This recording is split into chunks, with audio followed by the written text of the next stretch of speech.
The Fat of the Land by Vilhjalmur Stefansson. Introductions. Introduction number 1. The Physiological Side by Eugene F. Dubois, medical doctor, medical director of Russell Sage Institute of Pathology, professor of physiology, Cornell University Medical College. Here is a book that should be read by everyone who eats meat. It will relieve unnecessary apprehension regarding the food we most enjoy. Of course, it should be read by, or read to, everyone who does not eat meat. The most intensive consideration should come from all those who are working in the fields of nutrition and its allied science, dietetics. Vilhjalmur Stefansson states clearly the fact that men can remain in good health on a diet of meat alone. The evidence is ample and incontrovertible. This message was brought to us by Stefansson a good many years ago, but its implications have been neglected. The textbooks on nutrition are still narrow in their viewpoints. They do not seem to realize the great adaptability of the human organism and the wide extremes in diet that are compatible with health. The modern tendency is to encourage a wide selection of foods, and this seems to be sensible and economical for the great bulk of our population. The propaganda is strong, and on the whole, excellent. Take, for example, the government pamphlet on the so-called Basic 7. For health, eat some food from each group every day. Group 1, green and yellow vegetables, some raw, some cooked, frozen, or canned. Group 2, oranges, tomatoes, grapefruit, or raw cabbage or salad greens. Group 3, potatoes and other vegetables and fruits, raw, dried, cooked, frozen, or canned. Group 4, milk and milk products, fluid, evaporated, dried milk, or cheese. Group 5, meat, poultry, fish or eggs, or dried beans, peas, nuts, or peanut butter. Group 6, bread, flour, and cereals, natural or whole grain, or enriched or restored. Group 7, butter and fortified margarine with added vitamin A. In addition to the basic 7, eat any other foods you want.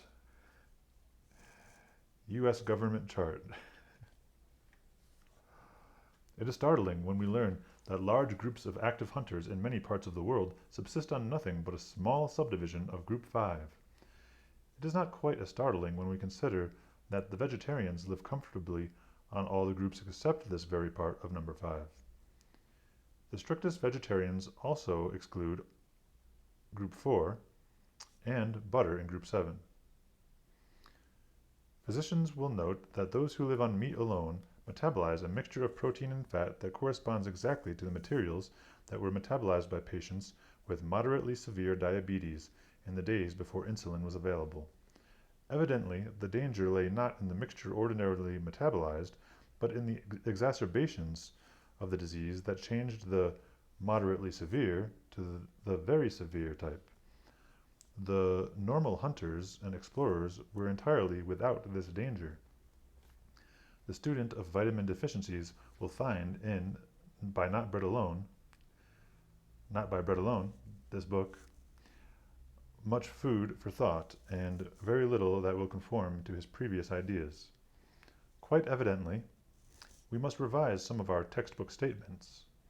According to the walks, there's a typo here. There are several typos, excuse me. Sometimes you can't decipher them. This one says apostrophe WOKS. Whatever that means. According to the walks, Stefansson and his companions should have died of scurvy. One can think of half a dozen different explanations or their striking lack of symptoms. For their striking lack of symptoms. I swear, I'm not making a lot of mistakes. This book has a lot of typos. Okay. One can think of half a dozen different explanations for their striking lack of symptoms. Each one of the half dozen is merely a possibility, as yet entirely unproved. Someday, someone will find the right answer, and it may very well be a combination or a balance of several factors. Those who are interested in the techniques of studies in nutrition will be interested in the combination of field and laboratory investigations. Stephenson's field study had been completed and preliminary reports published several years ago before he requested supplementary work by the Russell Sage Institute of Pathology, a small research laboratory affiliated with Cornell University Medical College and Bellevue Hospital. In 1926, when this pan of the work was planned, our country was passing through a phase in nutrition work when there was a concerted effort on the part of a small but very articulate group to prove that meat was harmful. It was supposed to cause high blood pressure, kidney disease, hardening of the arteries, arthritis, and other similar ailments. The old bogey of ptomaine poisoning had faded, but the newer work on allergy overemphasized the rare sensitizations to specific meats.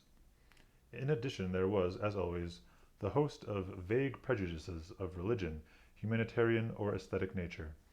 In the background, subconscious, but nonetheless potent, lurked the old puritanical certainty that anything we enjoyed was bad for us, either physically or morally. All these combined against meat, and particularly against a liberal meat ration. It required a good deal of writing on the part of Stephenson and some of the nutritionists before the intelligent citizen was able to consume without fear as much lean and fat meat as he wanted. When Stephenson first came to us with his problems, we were concerned regarding the attacks on meat and anxious to secure impartial, reliable information. We were asked to find out what happened if 2 men in New York lived on nothing but meat for a year. This was a good problem in itself, and best of all, there were 2 experimental subjects available. Those who work in the field of nutrition have plenty of problems, but great difficulty in securing good subjects for unusual diets over long periods. The results of the extensive work in the Sage Metabolism Ward of Bellevue Hospital, the calorimeter room, and the chemical laboratories have been published in a dozen scientific articles which are well summarized in this book. The only dramatic part of the study was the surprisingly undramatic nature of the findings. This did not disappoint us. In a long study of orthodox and unorthodox diets in disease, we had become accustomed to the undramatic. When observations were carefully planned and most exact techniques employed, the results on each individual were surprisingly uniform. A great many dire predictions and brilliant theories faded into nothingness. In spite of the fact that there were no striking departures from normal when Stephenson and his companion Anderson lived on meat, the scientific results were of considerable value. They furnished data in a long study which will be almost impossible to repeat, and various parts of the work supplemented investigations in related fields. Even our errors of judgment in trying extreme diets on Stephenson in the first month were fortunate. They may have been tough on Stephenson and a source of anxiety to those responsible, but they added materially to our practical and scientific knowledge of diets. At the time of the Bellevue episode, there were not available the modern exact methods of vitamin assay in human subjects. It would be helpful if the experiment were repeated using these modern methods. Clinical observations cannot detect minor deficiencies in vitamins. The work must be done with great care and common sense, or it will be misleading. Some of the early enthusiasts in vitamins published surveys implying that the great majority of healthy people in our country were far below the average in their vitamin consumption. Apparently, the average was confused with a social-led optimal supply, purposely made liberal to include a large factor of safety. The reader who is interested in the newer methods of vitamin assay and nutrition surveys will find them well described in the proceedings of a recent meeting of the American Institute of Nutrition. The various papers at this symposium were prepared by authorities on vitamin research. In the light of this book of Stephenson's, the one italicized remark of the chairman, Dr. Charles Glenn King, is worth quoting. Quote, "Perhaps the most seriously needed type of related study in America is to find, through long periods of time, the degree of correlation that exists between the health records of individuals and their dietary habits. March 7th, 1946. Introduction number 2. The Anthropological Side by Ernest A. Houghton, Ph.D., SCD, Curator of Somatology of the Peabody Museum, Professor of Physical Anthropology in Harvard University. About 1912, when I was studying anthropology at Oxford, my teacher, Dr. R. Merritt, told me that Wilhelmir Stephenson had written him inquiring for a young anthropologist to accompany him on an expedition to the Arctic. Merritt asked me whether I would like to go, but I replied that I was having a hard enough time surviving the English winters. The next year, I took a job at Harvard. Among the human skeletons housed in the Peabody Museum of Harvard University, I found a sizable lot of remains dug up by Stephenson and Hastings in 1905 from certain medieval cemeteries in Iceland. I was immediately fascinated by these Icelandic skulls because of the perfection of their teeth and because they showed certain other features: palatine and mandibular tori, thickened tympanic plates, gable-shaped vaults that were strongly reminiscent of Eskimo crania. Were these Eskimo features the effect of a meat diet, of the Icelandic environment in general, or of an adulteration of Icelandic blood with that of Eskimo through the colonization of Greenland? I wrote an article on that subject in 1918, but even now I do not know the answer. Soon after this, Stephenson returned from his explorations, and we began to correspond about the teeth of Eskimos, Icelanders, and Arctic diets. Before I met him, I was slightly wary of Stephenson because he was the center of controversies that lit up the northern skies like the aurora borealis, because he was alleged to have discovered, quote, blonde Eskimos, and because he said that nothing in the diet of the Eskimo required the development of massive jaws and enormous chewing muscles. Stephenson seemed to me to be an anthropological heretic who denied everything that I had been taught about the Eskimo. However, as soon as I met him personally, I was immediately and permanently convinced of his sincerity, his honesty, and of the really tremendous scope of his knowledge of Arctic life and of the habits of the Eskimo. My experience with Stephenson was like his with a boiled fish diet. Having at length brought myself to try it, I at once found it superior to all other preparations of fish. Thus began an intermittent professional association and an uninterrupted friendship. I have found Stephenson neither unsound in his ideas nor inaccurate in his statements.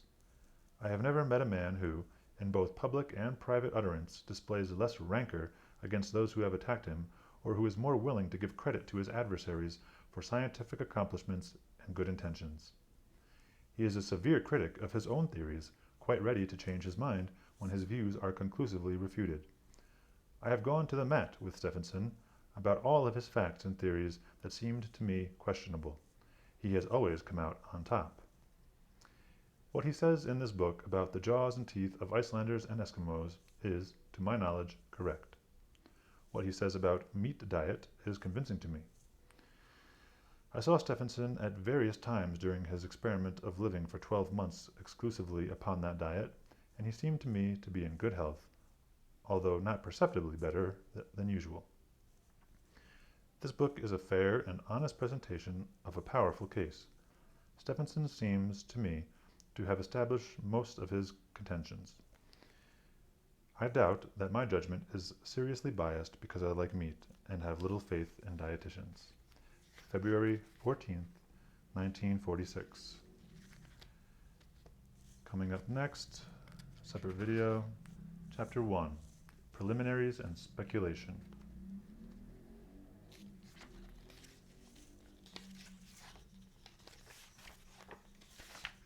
I think you'll like it.